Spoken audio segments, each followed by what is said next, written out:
ಎಲ್ಲರಿಗೂ ನಮಸ್ಕಾರ. ಹಬ್ಬಗಳು ನಮಗೆ ಹೊಸ ಚೈತನ್ಯವನ್ನು ಕೊಡುತ್ತೆ, ಹಾಗೆ ನಮ್ಮ ಮನಸ್ಸಿಗೆ ಹೊಸ ಉಲ್ಲಾಸವನ್ನ ಕೊಡುತ್ತೆ. ಆಷಾಢ ಬಹುಳ ಅಮಾವಾಸ್ಯೆ ಬಂತು ಅಂದ್ರೆ ಹಬ್ಬಗಳು, ಪ್ರಮುಖವಾದ ಹಬ್ಬಗಳು ಸಾಲು ಸಾಲಾಗಿ ಬರುತ್ತೆ ಅಂತಾನೆ ಅರ್ಥ. ಈ ಹಬ್ಬಗಳು ಒಂದು ಬಾಂಧವ್ಯವನ್ನ ಬೆಸೆಯುತ್ತೆ. ಹಾಗೆ ಮನಸ್ಸಿಗಾಗ್ಲಿ ನಮ್ಮ ಜೀವನದಲ್ಲಾಗ್ಲಿ ಏನೇ ಬಂದ್ರೂ ಅದನ್ನೆಲ್ಲ ಮರೆತು ಅದರ ಆಚೆಗೆ ನಾವು ಒಂದು ಹರ್ಷವನ್ನ ಪಡೋದಕ್ಕೆ ನಮಗೆ ಒಂದು ಹೊಸ ದಾರಿಯನ್ನ ಮಾಡಿಕೊಡುತ್ತೆ.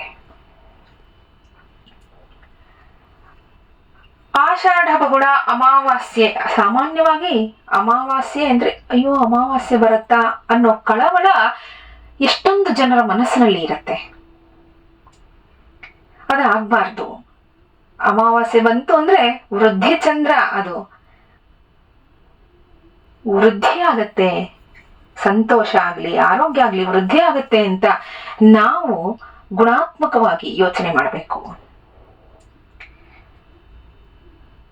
ಹಬ್ಬಗಳು ಬರ್ತಲೇನೆ ಯಾತಕ್ಕೆ ಈ ಹಬ್ಬ ಅಮಾವಾಸ್ಯೆ ದಿನ ಬಂತು? ಪರಮಾತ್ಮ ಮೊದಲ ಬಾರಿಗೆ ಜ್ಯೋತಿ ಸ್ವರೂಪನಾಗಿ ಪ್ರಕಟಗೊಂಡ. ಹಾಗೆ ಪ್ರಮುಖವಾದ ಹಬ್ಬಗಳಲ್ಲಿ ಈ ಅಮಾವಾಸ್ಯೆ ಜ್ಯೋತಿರ್ಭೀಮೇಶ್ವರ ಆಗಿ ಅವನು ಅಮಾವಾಸ್ಯೆ ದಿನ ಬರ್ತಾನೆ. ಯಾಕೆ ಅಂದ್ರೆ ಮುಂದಿನ ಎಲ್ಲರ ದಿನಗಳು ಚೆನ್ನಾಗಿ ಬೆಳಗಲಿ, ಆಯಸ್ಸು ಆರೋಗ್ಯ ನನ್ನ ಭಕ್ತರಿಗೆ ಒದಗಲಿ ಅಂತ ಹೇಳೋ ಸೂಚನೆ. ಹಾಗಾಗಿ ಇವತ್ತು ಪತಿ ಸಂಜೀವಿನಿ ಅಥವಾ ಶ್ರೀ ಜ್ಯೋತಿರ್ಭೀಮೇಶ್ವರ ವ್ರತದ ಕಥೆಯನ್ನ ಆಲಿಸೋಣ. ನೈಮಿಷಾರಣ್ಯದಲ್ಲಿ ಶೌನಕಾದಿ ಮಹಾಮುನಿಗಳು ತಮ್ಮ ನಿತ್ಯ ಕರ್ಮಗಳನ್ನ ಆಚರಿಸಿ ಪ್ರಾಜ್ಞರಾದ ಸೂತ ಮಹಾಮುನಿಗಳ ಬಳಿಗೆ ಬಂದು ಕೇಳ್ತಾರೆ, ಮುನಿವರ್ಯರೇ, ಸ್ತ್ರೀಯರು ಆಚರಿಸೋಕೆ ಅನುಕೂಲವಾಗಿಯೂ ಸಕಲ ಸೌಭಾಗ್ಯದಾಯಕವಾಗಿಯೂ ಪಾಪನಾಶಕರವಾಗಿಯೂ ಇರೋ ಒಂದು ವ್ರತವನ್ನ ಹೇಳಿ ಅಂತ. ಆಗ ಸೂತರು ಸಕಲ ಸೌಭಾಗ್ಯಪ್ರದವಾದ ಭೀಮನ ಅಮಾವಾಸ್ಯೆ ವ್ರತದ ಬಗ್ಗೆ ಹೇಳ್ತಾರೆ. ಆಷಾಢ ಬಹುಳ ಅಮಾವಾಸ್ಯೆಯು ನಿಶಿಯಲ್ಲಿ ಯಾವಾಗ ಬರುತ್ತೋ ಆಗ ಈ ವ್ರತವನ್ನ ಆಚರಿಸಬೇಕು. ವ್ರತ ಕಥೆಯನ್ನ ಆಲಿಸೋಣ.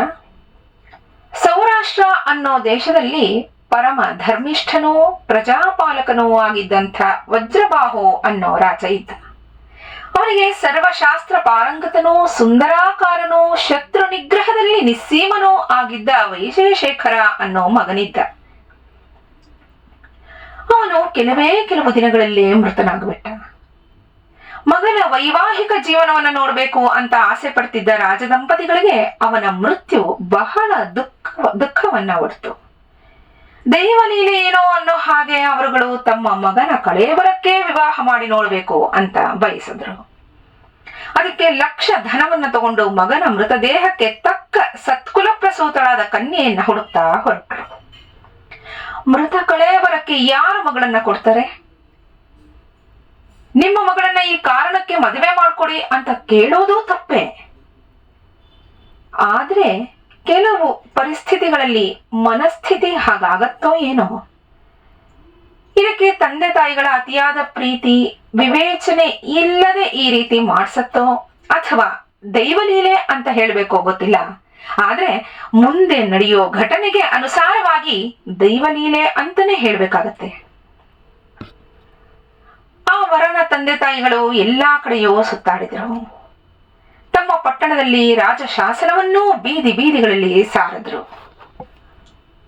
ಅದೇ ಪಟ್ಟಣದಲ್ಲಿ ಸಕಲ ಶಾಸ್ತ್ರ ಪಾರಂಗತನೂ ಅಗ್ನಿಹೋತ್ರ ಕರ್ಮ ನಿರತನೂ ಆದ ಮಾಧವ ಅನ್ನೋ ಬ್ರಾಹ್ಮಣನಿದ್ದ. ಈತನ ಪತ್ನಿ ಸುಶೀಲೆ. ಇವರುಗಳಿಗೆ 5 ಜನ ಹೆಣ್ಣು ಮಕ್ಕಳು, 9 ಜನ ಗಂಡು ಮಕ್ಕಳು ಇದ್ರು. ಬಹಳ ದೊಡ್ಡ ಕುಟುಂಬ.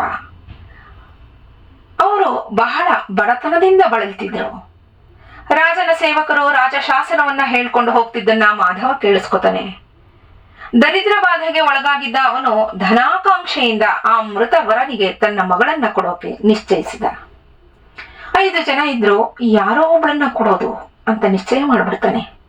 ತನ್ನ ಪತ್ನಿಗೆ ಈ ವಿಷಯವನ್ನ ತಿಳಿಸಿದ್ರೆ ಏನಂತಳೋ ಅನ್ನೋ ಸಂದೇಹದಿಂದಲೇ ಮನೆಗೆ ಬಂದು ಬಹಳ ಹೊತ್ತು ಆಲೋಚಿಸಿ ವಿಚಾರವನ್ನ ಅವಳಿಗೆ ಹೇಳಿದ. ಅವಳು ತನ್ನ ಪತಿಗೆ ಹೇಳ್ತಾಳೆ, ಕುರೂಪಿಯಾಗಿರ್ಲಿ, ಕುಂಟನಾಗಿರ್ಲಿ, ವೃದ್ಧನೇ ಆಗಿರ್ಲಿ, ಬದುಕಿರೋನಿಗೆ ಮಗಳನ್ನ ಕೊಡೋದು ಮೇಲು ಅಂದ್ಲು. ಅದಕ್ಕೆ ಮಾಧವ ಹೇಳ್ತಾನೆ, ನೋಡು, 5 ಜನ ಹೆಣ್ಣು ಮಕ್ಕಳಲ್ಲಿ ಒಬ್ಬಳು ಮೃತಳಾದ್ಲು ಅಂತ ಭಾವಿಸ್ಬಿಡೋಣ, ಎಷ್ಟು ದಿನ ಈ ದರಿದ್ರವನ್ನ ಸಹಿಸ್ಕೊಳ್ಳೋದು ಅಂತ ರಾಜನ ಬಳಿಗೆ ಹೋಗಿ ಮಗಳನ್ನ ಕೊಡೋದಾಗಿ ಹೇಳಿ 1,00,000 ಧನವನ್ನ ತಗೊಂಡು ಮನೆಗೆ ಬಂದ. ಅಲ್ಲಿ ರಾಜ ಪಲ್ಲಕ್ಕಿಯನ್ನೇರಿ ಅದರಲ್ಲಿ ಸೊಸೆಯನ್ನ ಕರ್ಕೊಂಡು ಸ್ಮಶಾನ ಮಾರ್ಗವಾಗಿ ಹೊರಟ. ದುಃಖಾಕ್ರಾಂತನಾಗಿ ಆ ಸೊಸೆಯನ್ನ ಮಗನಿಗಾಗಿ ನಿರ್ಮಿಸಿದ್ದ ಚಿತೆಯ ಮೇಲೆ ಕೂಡಿಸ್ತಾನೆ. ಅಷ್ಟು ಹೊತ್ತಿಗೆ ಸಾಯಂಕಾಲವಾಯ್ತು. ಅವನು ಅರಮನೆಗೆ ಹಿಂದಿರುಗಿ ಬಂದ್ಬಿಟ್ಟ. ಆ ಬಾಲಕಿಯ ಗತಿ ನೋಡಿ ಪುರ ಜನರೆಲ್ಲರೂ ಬಹಳ ಬೇಸರಗೊಂಡ್ರು. ಮೊದಲೇ ಸ್ಮಶಾನ, ಹೇಳೋರು ಕೇಳೋರು ಯಾರೂ ಇರಲ್ಲ, ಗತಿ ಏನು? ಕಷ್ಟ ಸಮಯದಲ್ಲಿ ಭಗವಂತನನ್ನ ಬಿಟ್ರೆ ಇನ್ಯಾರ ಗತಿ? ಪರಮಾತ್ಮನಿಗೆ ಮೊರೆ ಹೋದ್ಲು ಆಕೆ. ಅವರನ್ನ ಪರಿಯಾಗಿ ಪ್ರಾರ್ಥಿಸಿದ್ಲು. ತನ್ನ ಪತಿಯನ್ನ ಬದುಕಿಸುವಂತ ದೀನಳಾಗಿ ಬೇಡದ್ಲು.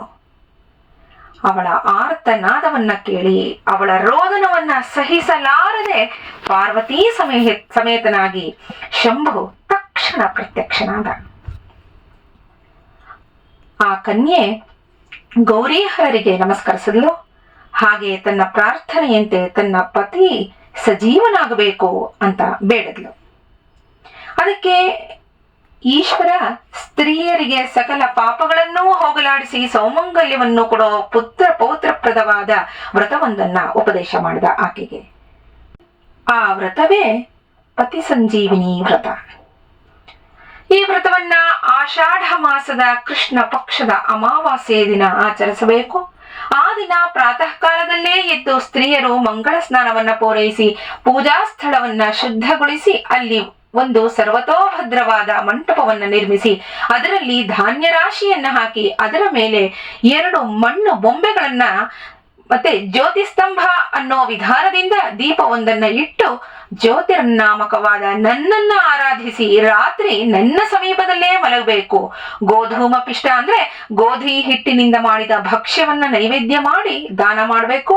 ಹಾಗೆ 2ನೇ ವರ್ಷ 100ರಂತೆ ಉಂಡೆಗಳನ್ನು ಅಥವಾ ಯಾವ ರೀತಿಯ ಭಕ್ಷ್ಯವನ್ನ ಗೋಧಿ ಹಿಟ್ಟಿನಿಂದ ಮಾಡಿರ್ತಾರೋ ಅದನ್ನ ಆಚಾರ್ಯರಿಗೆ ಉಪಾಯನವಾಗಿ ಕೊಡಬೇಕು.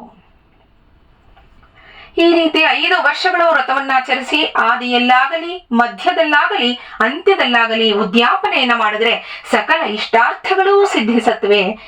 ಈ ವ್ರತವನ್ನ ನೀನು ಈಗ ಆಚರಿಸಿದ್ರೆ ನಿನ್ನ ಪತಿ ಜೀವಂತನಾಗ್ತಾನೆ ಅಂತ ಪರಮೇಶ್ವರ ಆಕೆಗೆ ಹೇಳಿ ಪಾರ್ವತಿಯೊಂದಿಗೆ ಅದೃಶ್ಯನಾಗ್ತಾನೆ. ಆ ಕನ್ಯೆ ಆಗಲೇ ಅಲ್ಲೇ ಇದ್ದ ಮಣ್ಣಿನಿಂದ ಭೀಮೇಶ್ವರ ಸ್ವರೂಪವಾದ ಜ್ಯೋತಿ ಸ್ತಂಭವನ್ನ ಮಾಡಿ ಪೂಜಿಸಿದ್ಲು. ಆಕೆಯ ಪತಿ ಜೀವಿತನಾದ. ಅಲ್ಲದೆ ಆ ಇಬ್ಬರಿಗೂ ಸರ್ವಾಲಂಕಾರಯುತವಾದ ಒಂದು ಪಟ್ಟಣವೂ ಸಹ ನಿರ್ಮಿತವಾಯಿತು. ಸತಿಪತಿಗಳಿಬ್ಬರೂ ಸಂತೋಷದಿಂದ ಕಾಲ ಕಳೆಯುತ್ತಿದ್ರು. ಇತ್ತ ಮಹಾರಾಜ ಪುತ್ರನ ಅಗಲಿಕೆಯಿಂದ ರಾಜ್ಯಭಾರದ ವಿಷಯದಲ್ಲಿ ಅನಾಸಕ್ತನಾಗಿ ತನ್ನ ರಾಜ್ಯವನ್ನೆಲ್ಲ ಕಳ್ಕೊಂಡು ದರಿದ್ರನಾಗಿ ಕಟ್ಟಿಗೆಯನ್ನ ಮಾರಿ ಜೀವನ ಮಾಡ್ತಾ ಇದ್ದ. ಹೀಗೆ ಒಂದು ದಿನ ಕಟ್ಟಿಗೆಯನ್ನ ತರೋಕೆ ಅರಣ್ಯಕ್ಕೆ ಬರ್ತಾನೆ. ಅಲ್ಲಿ ಒಂದು ಸುಂದರ ಪುರವನ್ನ ನೋಡ್ದ. ಈ ಕಾಡಿನಲ್ಲಿ ಇದು ಯಾವ ಪಟ್ಟಣ ಇಷ್ಟು ಸುಂದರವಾಗಿದೆ ಅಂದ್ಕೊಂಡು ಅಲ್ಲಿನ ಬೀದಿಗಳಲ್ಲಿ ಓಡಾಡ್ತಿದ್ದ. ವಿಷಯವನ್ನ ತಿಳಿದ ಅವನ ಮಗ ತನ್ನ ತಂದೆಯನ್ನ ಹುಡುಕಿಕೊಂಡು ಬಂದು ಆತನಿಗೆ ನಮಸ್ಕರಿಸಿ ತನ್ನ ಪತ್ನಿಯಿಂದ ತಿಳಿದ ಎಲ್ಲಾ ವಿಚಾರವನ್ನು ಅವನಿಗೆ ಹೇಳ್ತಾನೆ. ಅಂದಿನಿಂದ ಅವರೆಲ್ಲರೂ ಶಿವಪ್ರಸಾದಿತವಾದ ಆ ಐಶ್ವರ್ಯಗಳೆಲ್ಲವನ್ನೂ ಅನುಭವಿಸಿ ಅಂತ್ಯದಲ್ಲಿ ಶಿವ ಸಾಯುಜ್ಯವನ್ನ ಸೇರಿದ್ರು. ಇಲ್ಲಿಗೆ ಶ್ರೀ ಜ್ಯೋತಿರ್ಭೀಮೇಶ್ವರ ವ್ರತಕಥೆ ಸುಸಂಪನ್ನವಾಯಿತು. ವಿವಾಹಿತ ಸ್ತ್ರೀಯರಿಗೆ ಸಕಲ ಸೌಭಾಗ್ಯಗಳನ್ನು ಪರಮಾತ್ಮ ಕರುಣಿಸಲಿ. ಹಾಗೆ ವಿವಾಹಕ್ಕೆ ವಯೋಯೋಗ್ಯರಾದ ಕನ್ಯೆಯರಿಗೆ ಭೀಮೇಶ್ವರನ ಕೃಪೆಯಿಂದ ಆರೋಗ್ಯ, ಆಯಸ್ಸು, ವಿದ್ಯೆ, ಕೀರ್ತಿ, ಸಮೃದ್ಧಿಯಾಗಿರೋ ವರ ಸಿಗಲಿ ಅಂತ ಪರಮೇಶ್ವರನನ್ನ ಪ್ರಾರ್ಥಿಸ್ತಾ ಪತಿ ಸಂಜೀವಿನಿ ಅಥವಾ ಶ್ರೀ ಜ್ಯೋತಿರ್ಭೀಮೇಶ್ವರ ವ್ರತ ಕಥೆಯನ್ನ ಸಂಪನ್ನಗೊಳಿಸ್ತಾ ಇದ್ದೀನಿ. ಶುಭಮಸ್ತು. ಎಲ್ಲರಿಗೂ ಶುಭವಾಗಲಿ. ಶ್ರೀ ಶಿವಾರ್ಪಣಮಸ್ತು. ನಮಸ್ಕಾರ.